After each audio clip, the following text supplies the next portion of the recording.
Beraka ku radio mpuliriza mupiira ogenda okuwulira abavubuka nga bavuma nga bajereka Premier League. Oli ku Shiwaman TV nyongera okubuuzaako nenkwebaza okubeera nga ate munange otuwuliriza ate mpozi n'okufaayo kubanga olaba videos zaffe zonna ze tubeera tutaddeyo ku channel yaffe ne ya YouTube eyitibwa Shiwaman TV. Oba tonna subscribinga, please do subscribe and click on the bell for the latest notifications.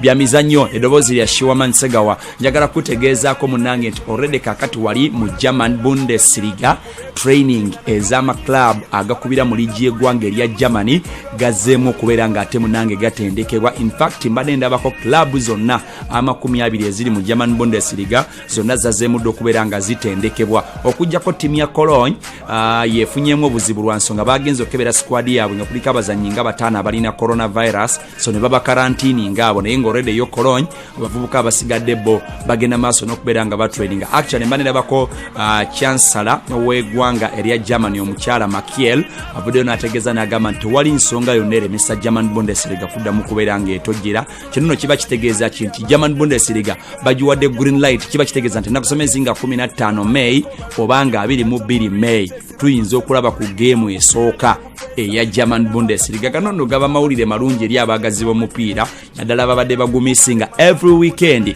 ng'olowooza munoga ngenda kudda wanze bannange ku weekend akapiira kalabika kakomawo essaawa yonna. Wali ebungereza Man U eyisa abazannyi bayo bakomewo mu nkambi baddemu okubeera nga batoya training etojjera, ne Arsenal eyisa abaayo ne Chelsea eyisa abaayo. So tulinze tulabe ku Monday waliwo meeting egenda okutuula okulaba nga batema empenda ligi dirwe ino okubeera ngeddamu okubanga etojjera. Kati club zino okuyita abavubuka bayo okudda mu training kitegeeza ki nti ku Monday akakiiko bwe kaba katudde bagenda kuteesa ku bino ebintu bibiri. Ttiimu zino essatu ezisembye wansi ne ttiimu ennya ezikulembedde waggulu wagenda kubaawo okusika omugwa nti zino ttiimu essatu ezisembye wansi zo zigamba tetwaliyagadde tuddemu kubanga tusamba omupiira nga tetukubira ku bisaawe byaffe ebyawaka.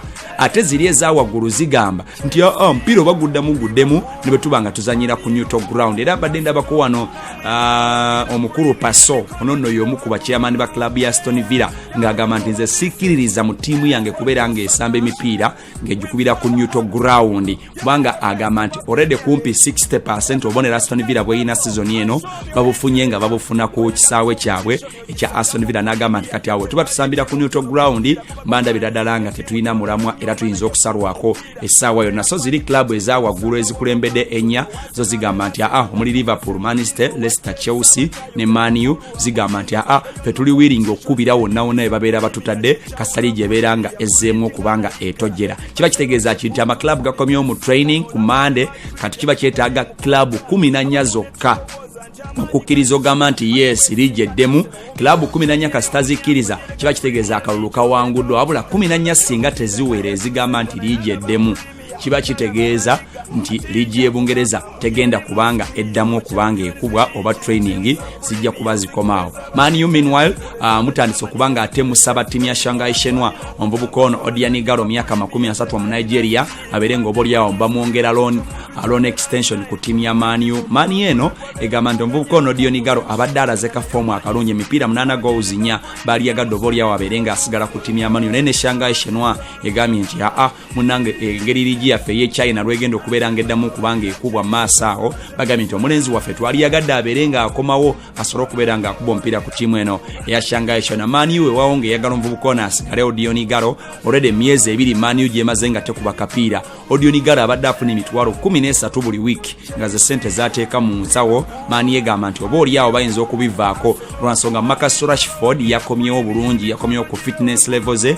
waali asobola okubeera ng'abayambako kubanga aziba eddibu y'omuvubuka ono Odion Igalo. So bikyali awo Man U egenda maaso n'okubanga erwana okulaba ng'esigaza omuvubuka ono mu Nigeria Odion Igalo. Omutendesi Mauricio Pochettino eyali omutendesi wa ttiimu ya Spurs gwe muyita former boss wa Spurs Mauricio Pochettino alabika okubanga essaawa yonna ayinza okutuula mu ntebe ewooma eya new Newcastle ayinza okutwala omulimu guno olw'ensonga Newcastle esulirira kubanga egulwa abakulu bano aba Saudi Public Investment Fund abawarabu bano abalabika kubanga bagenda gula club ene milioni kumpi nga 3 birambirira. Ntegeddeko nti singa Newcastle eno ebere guliddwa abawarabu bano abamanyiddwa nga Saudi Public Investment Fund bagala omutendesi amanyiddwa nga Mauricio Pochettino aberenga ajja abatendeka omupiira. Kino no kiba kitegeeza ki ti Pochettino bw'aba wakujja ku timu ya Newcastle bajja kwetaaga oggula ku bavubuka. Pochettino bayinza okubeera nga atandikira okubanga ffenna tukimanyi nti Pochettino myaka 48 yasemba okubeera nga atendeka omupiira mu November w'omwaka oguwedde abo yali nga atendeka timu eno ey'abanaffe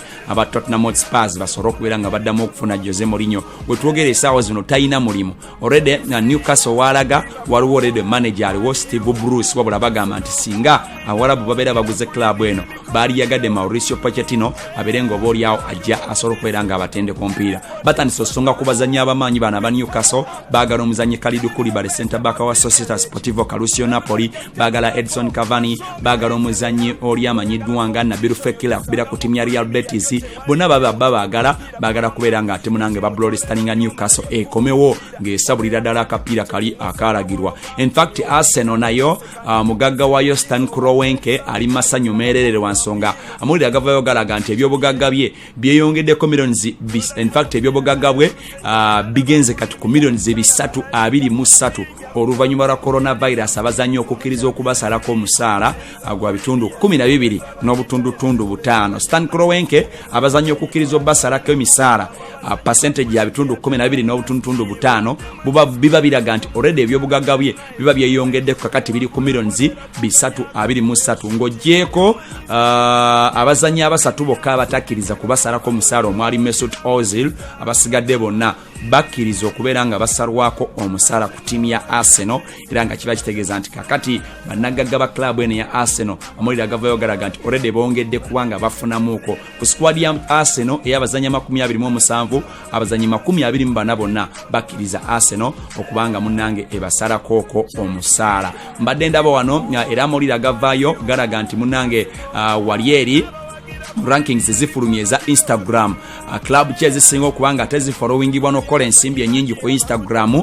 Man U yekulembedde ku ezo club ezisinga okubanga zikola ensimbi ennyingi ku Instagram era mbanenda bakuwano table yabo abasinga okubanga balabibwa ku Instagram oba oliawo n'okukola ensimbi ku Instagram. Mbadde ndaba wano nga Man U ekimeeza munnange ekyetisse bulungi nnyo ekyewuunyisa ku Instagram abavubuka abasinga okubeera nga bagobererwa nnyo ku Instagram n'okubanga bakola ensimbi eziwererako ddala ku Instagram. Ate munange Dani Ceballos omuzannyi ali kuloni ku timu ya Arsenal ng'ava ku timu ya Real Madrid season eno munange yasenza okubeera nga akola ensimbi ennyingi ye buli wiiki akola 29 ku Instagram. So nga ate Andreas Pereira owa timu ya Man U akola 27 buli wiiki ku Instagram. Ate nga Ilkay Gundogan akola 23 buli wiiki ate nga Kats Zuma akola 2010 rather. So nga Kepa Arrizabalaga akola 19, Brandon Williams akola 19, Andre Gomez 18, Jorginho Wijnaldum 16, Harry Maguire 16